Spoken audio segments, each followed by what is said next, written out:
चलिए देखते हैं हाइड्रोस्टेटिक्स का क्वेश्चन नंबर 8 से। करें block of silver of mass 3.51 kilogram is connected to a string and is immersed in a liquid of relative density 0.8। एक रस्सी के सहारे कोई एक ब्लॉक है जो किसी लिक्विड में डूबा हुआ है। जिस लिक्विड में डूबा हुआ है उसका डेंसिटी 0.82।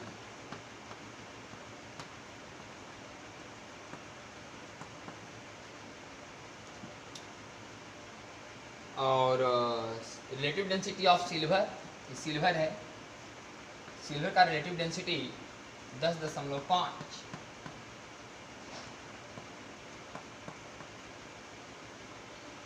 और 3.15 किलोग्राम का है। तो कह रहा है कि रस्सी में टेंशन बताइए, टेंशन इन द स्ट्रिंग कि रस्सी में कितना टेंशन है। तो टेंशन और बुआंसी ऊपर काम करेगा, mg नीचे काम करेगा। टेंशन बराबर mg माइनस बुआंसी, mg बराबर 3.15 g, बुआंसी बराबर जो वस्तु डूबा हुआ उसका वॉल्यूम, डेंसिटी बराबर मास बाई वॉल्यूम, वॉल्यूम बराबर मास बाई डेंसिटी। ये हो गया मास बाई डेंसिटी 10.5 इंटू 10⁻³ ग्राम पर सीसी में है, तो किलोग्राम पर मीटर क्यूब में बदल दिए इसको। तो हो गया आपका वॉल्यूम, और जिसमें डूबा हुआ है उसका डेंसिटी 0.82 इंटू 10⁻³ और इंटू जी। बुआंसी का मतलब जो वस्तु डूबा हुआ उसका वॉल्यूम, जिसमें डूबा हुआ उसका डेंसिटी गुने जी।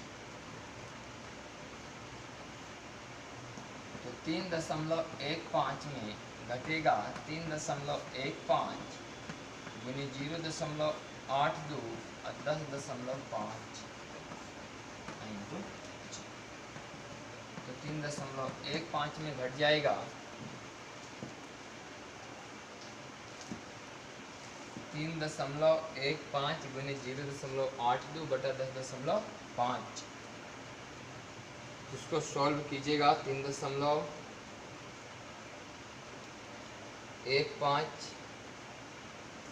या 0.246, ये अपना गुना करना पड़ेगा आपको। 3.15 0.82 0.3, ये आपका 10.5 से कटेगा 3.15, तो 0.3 बार का 105 गुने 3 315, और यहाँ 2 अंक के बाद दशमलव, यहाँ 1 अंक के बाद दशमलव, तो 0.3 बार का कटेगा, जाएगा 0.82 इंटू 0.3 इतना इंटू जी। तो 3.15 में अभी 3 दूनी 6 और 8 दिया 24, 3 दूनी 6 8 दिया 24, 3 अंक के बाद दशमलव, 3.15 में घटेगा 0.246 इंटू जी होगा आंसर। तो घटा करके आ रहा है 2.904 इंटू जी। अगर जी गुना करके लिखेंगे तो इतना न्यूटन में लिखेंगे, अगर मास के हिसाब से आंसर देंगे कितना किलोग्राम का वजन, 2.904 किलोग्राम का वजन के बराबर, उतना टेंशन लगेगा। टेंशन दिया उसी रूप में कि 2.904 किलोग्राम वेट, मैंने उतना किलोग्राम के वेट के बराबर। तो ये 2.904 जी का मतलब 2.904 किलोग्राम वेट के बराबर। अगला क्वेश्चन नंबर 9 सोल्व करते हैं।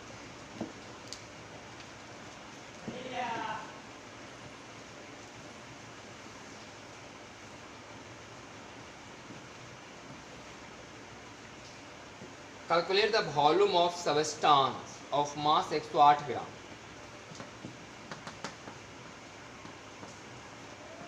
और डेंसिटी 1.8 ग्राम पर सीसी। स्पेसिफिक ग्रेविटी को ही हम लोग डेंसिटी बोलते हैं, या रिलेटिव डेंसिटी को ही हम लोग डेंसिटी बोल सकते हैं, लेकिन ग्राम पर सीसी। तो वॉल्यूम बराबर हो जाएगा मास बाई डेंसिटी, वॉल्यूम बराबर मास बाई डेंसिटी। तो 18 छक, तो लगभग कितना है 60 सीसी,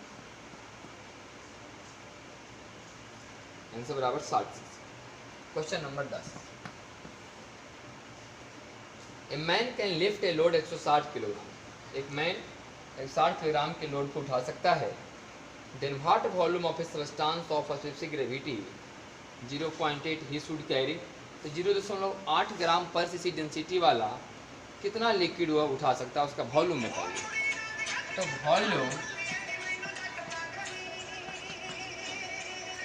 बराबर मास वाई डेंसिटी होगी। तो मास है हमारा 160 और डेंसिटी लिखा गया है 0.8 ग्राम पर सीसी, तो 160 किलोग्राम है। तो या तो आंसर क्वेश्चन में दिया, आंसर दिया सीसी में, 300 ग्राम में बदल लेते हैं। 160 किलोग्राम को ग्राम में बदल लो और डेंसिटी 0.8 ग्राम पर सीसी। स्पेसिफिक ग्रेविटी लिखल रहे चाहे रिलेटिव डेंसिटी, आप समझिए कि डेंसिटी लिखा है लेकिन सीजीएस में, तो 8 दूनी 16 घट जाएगा 20 बार का, 200 बार, तो 2 गुने 10 के पावर 5, 2 गुने 10 के पावर 5 सीसी। क्वेश्चन नंबर 11 देखिए,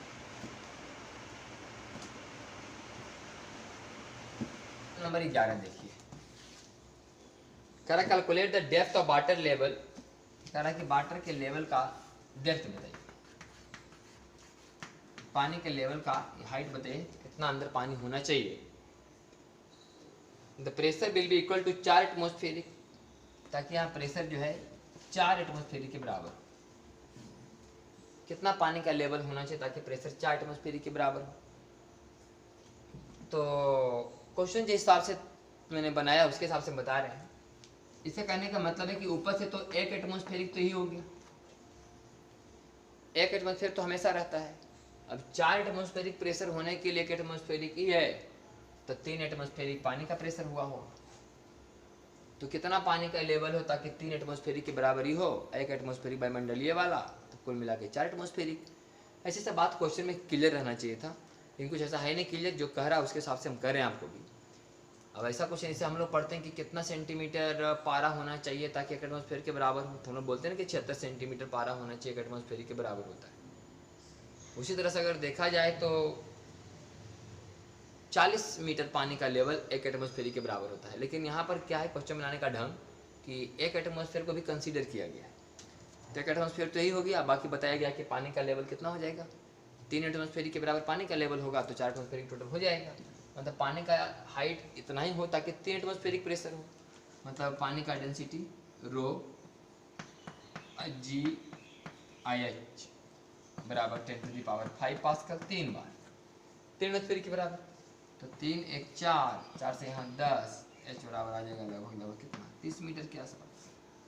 एक्यूरेट सॉल्व कीजिएगा अपना एकदम पारा का, इसमें क्योंकि 1 एटमॉस्फेयर का मान 10⁵ पास्कल क्वेश्चन में तो दिया हुआ नहीं है, वो लिखा हुआ 760 mmHg, तो 760 mmHg के हिसाब से एकदम एक्यूरेट सॉल्व कीजिए, तब वो 31 मीटर के आसपास आएगा आपका। ठीक, क्वेश्चन नंबर 11 हुआ। क्वेश्चन नंबर 12 देखिए,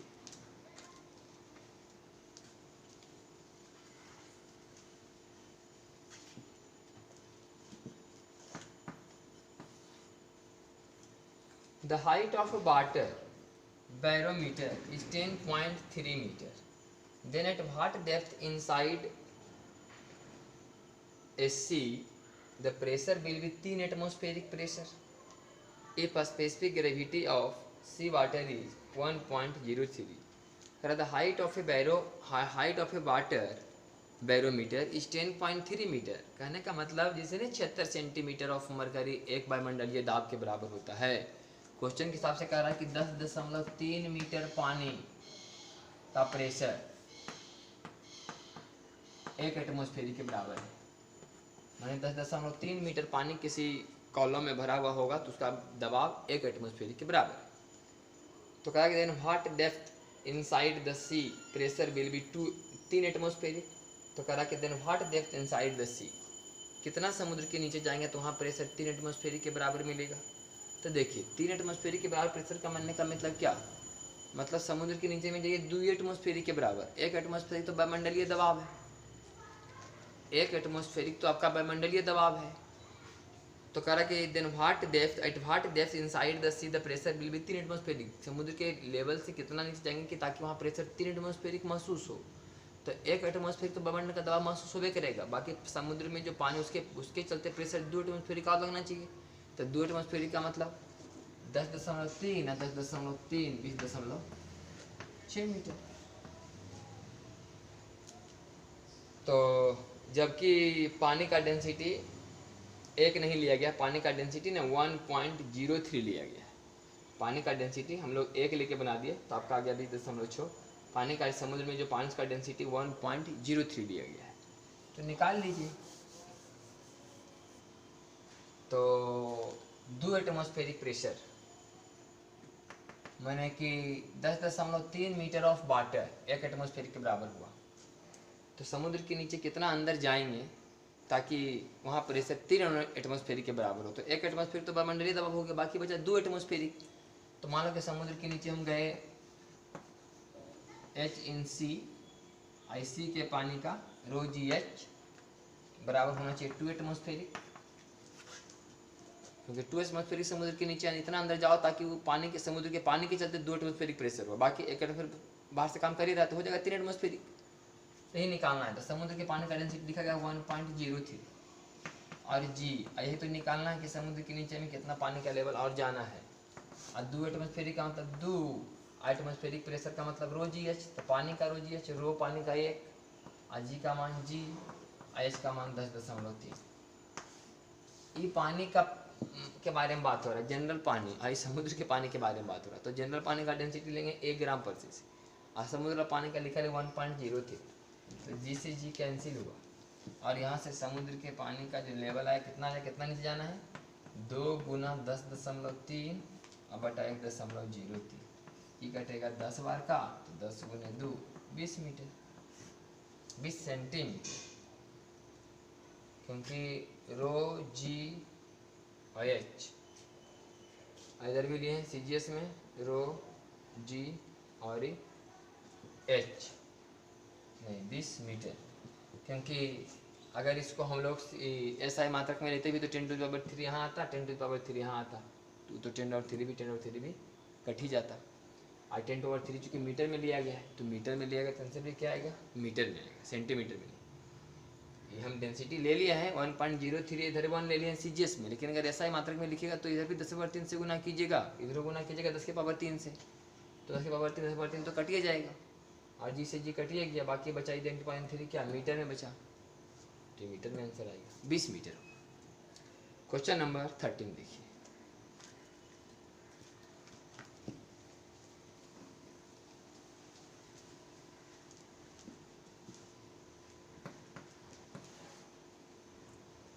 The base of a bottle has radius 4 centimeter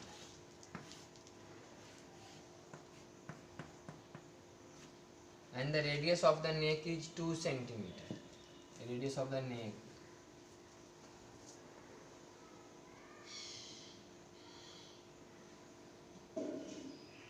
यहाँ पर रेडियस जो है नेक का कितना है 2 सेंटीमीटर।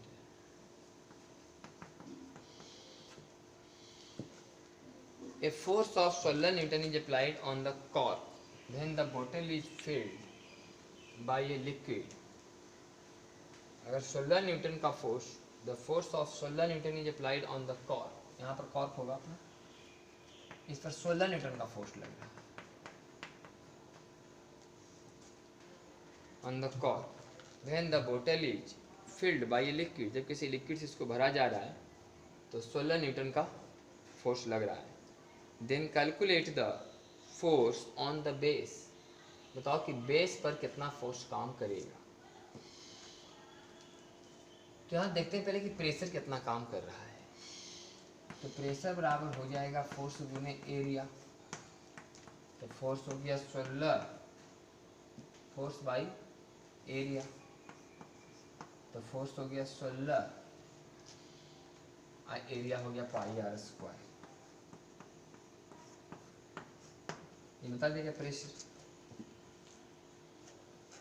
तो अगर इतना ही प्रेशर यहाँ फिर महसूस होगा ही, जितना प्रेशर से वहाँ आ रहा है वो प्रेशर ही महसूस करेगा, इसको भरा जा रहा है, तो जितना प्रेशर यहाँ महसूस करेगा जब फिर वहाँ आएगा तो यहाँ इतना प्रेशर महसूस करेगा। तो इतना प्रेशर जब भी महसूस करेगा यहाँ भी, तो यहाँ कितना फोर्स लगेगा, तब फोर्स बराबर लिखेंगे प्रेशर इंटू एरिया। तो प्रेशर हो गया 16/पाई 0.02 का होल स्क्वायर, और एरिया हो जाएगा पाई 0.04 का होल स्क्वायर। ठीक कटेगा 4 बार, 2 बार का ही फिर एक बार 2 बार का ही, तो 16 चौका 64। ये हो गया क्वेश्चन नंबर आपका 13 का answer.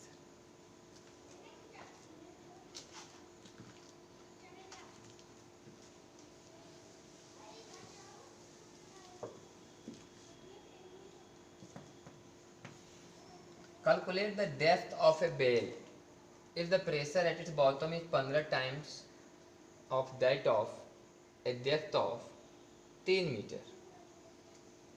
Atmospheric pressure is 10 meter of water. कह रहा है calculate the depth of a well, एक कुआं का गहराई बताना है।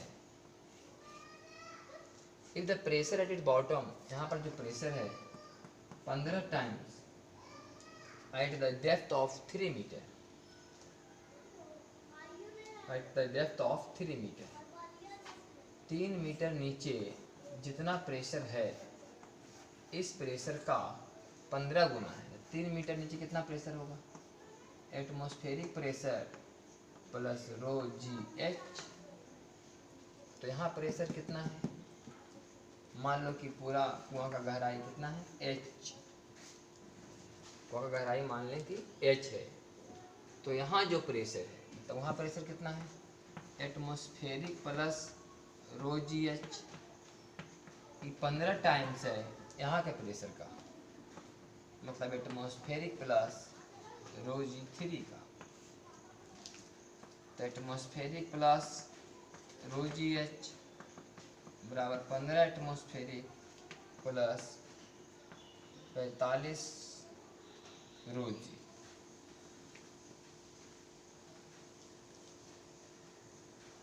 तो हमें निकालना है गहराई। तो एटमॉस्फेरिक प्रेशर का मान बताया गया है क्वेश्चन में 10 मीटर वाटर, तो 10 metre he I H E, तो 10 प्लस एच रो जी बराबर 10 मीटर मैंने 15 दे हैं 150 रो जी, और यहाँ 45 रो जी कम, तो 150 और 45 195 माइनस 10 बराबर 185 मीटर। तो पूरा गहराई हो गया 185 मीटर कुआं का। यहाँ से पानी कंसीडर किया गया। कुआं के सबसे निचले वाले तल पर जो प्रेशर काम कर रहा है 15 गुना इस प्रेशर का, जितना कि 3 मीटर नीचे काम कर रहा है। तो 3 मीटर नीचे प्रेशर काम करेगा एटमॉस्फेरिक प्लस रो जी 3, पानी का डेंसिटी गुना जी गुना एच, तो यहाँ काम करेगा 15 गुना इतना, एटमॉस्फेरिक प्रेशर है वो। तो atmospheric pressure plus rho g H, atmospheric pressure plus rho g H, यहाँ का प्रेशर हुआ, आई प्रेशर यहाँ कितना 15 गुना है इसका, तो 15 गुना से कीजिए। और एटमॉस्फेरिक प्रेशर बराबर बताया हुआ 10 मीटर पानी, 10 मीटर पानी का प्रेशर बराबर एटमॉस्फेरिक प्रेशर, तो इसके बाद देखिए 10 मीटर पानी, तो 15 दें 150 मीटर पानी, 150 मीटर पानी या 45 मीटर पानी, 195 मीटर पानी, रो g h, rho g H, H का मान यहाँ से निकालना था, 185 मीटर है। क्वेश्चन नंबर 15 देखिए।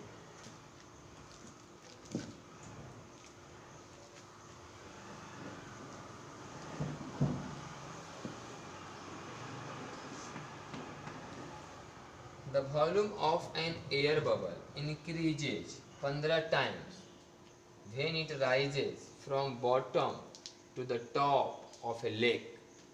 जब एक एयर का बबल बॉटम में था और लेक पर गया, ऊपर गया नीचे से, तो volume of an air bubble increases 15 times. इसका वॉल्यूम भी है, इसका वॉल्यूम 15 भी। When it rises from the bottom to the top of the lake, calculate the depth of the lake बताओ कि डेप्थ क्या है लेक का। If density of lake water is, जिसमें जो पानी है उसका डेंसिटी 1.02 गुने 10 के पावर 3 kg पर मीटर क्यूब है, और हमारा वायुमंडल का दबाव atmospheric pressure 75 centimetre of mercury के बराबर है, तो यहाँ पर वॉल्यूम है भी, यहाँ पर वॉल्यूम है 15 भी। यहाँ पर प्रेशर ज़्यादा होगा, यहाँ प्रेशर कम होगा। यहाँ प्रेशर होगा वायुमंडलीय दबाव, यहाँ होगा वायुमंडलीय दबाव प्लस रो जी एच। तो यहाँ से जैसे जैसे बबल ऊपर उठेगा इस पर प्रेशर का मान घटेगा, प्रेशर का मान घटेगा तो वॉल्यूम का मान बढ़ेगा। मैंने पी समानुपाती भी वाला बात, पी व्युत्क्रमानुपाती भी वाला बात हो गई, पी व्युत्क्रमानुपाती भी वाला बात हो गया कि जैसे जैसे प्रेशर का मान घट रहा है वैसे वैसे वॉल्यूम का मान बढ़ रहा है। तो क्या है, बॉयल्स लॉ है, पी वी बराबर कांस्टेंट। तो यहाँ का प्रेशर और यहाँ का वॉल्यूम बराबर यहाँ का प्रेशर, यहाँ का वॉल्यूम। यहाँ का pressure atmospheric pressure, atmospheric pressure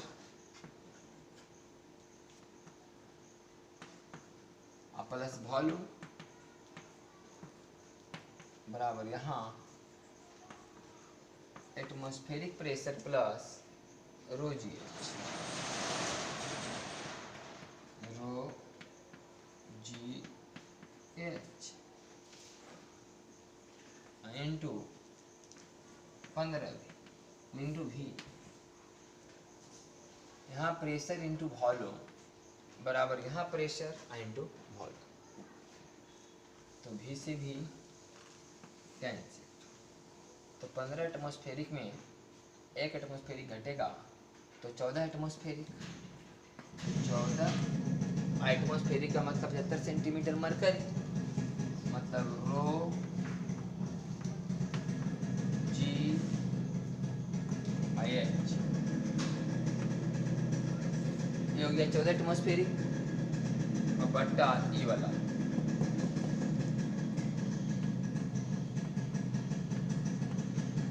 जी बराबर एच। इसको हम जब सॉल्व करेंगे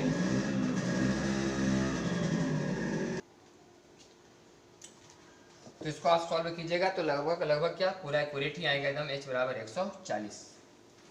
तो पूरा सॉल्व कीजिएगा तो आ जाएगा आपका h बराबर 140। क्वेश्चन नंबर 16 देखिए।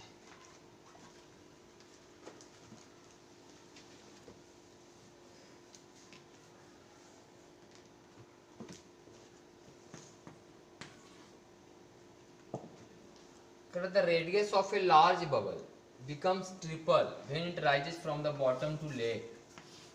इसका बबल का रेडियस ट्रिपल हो गया, इसका मतलब इसका वॉल्यूम अगर 4/3 पाई आर क्यू है तो इसका अब वाला वॉल्यूम 4/3 पाई 3r का होल क्यूब, मतलब 27 गुना ज़्यादा हो गया, वॉल्यूम 27 गुना ज़्यादा बढ़ गया। तो कह रहा है कि the atmospheric pressure is equal to the column of water of height h। यहाँ जो वायुमंडलीय दबाव है बराबर अगर रो जी एच वाटर का, तो then the depth of the lake, lake का डेप्थ क्या है, मानो कि डेप्थ डी। तो यहाँ पर प्रेशर कितना हो गया, पानी का डेंसिटी अगुना जी अगुना एच, अब वॉल्यूम 27 है बराबर यहाँ प्रेशर कितना हो गया, पानी का डेंसिटी अगुना जी अगुना एच प्लस डी। एच तो हो गया वायुमंडलीय दबाव के बदले ही एच, और इतना जो गहराई है उसके चलते रो जी डी एगो रो जी एच इंटू वॉल्यूम भी से भी कैंसिल, रो जी से रो जी भी कैंसिल, तो 27 एच बराबर एच प्लस डी, तो डी बराबर 26 एच। ये हो गया आपका क्वेश्चन नंबर 16 का आंसर।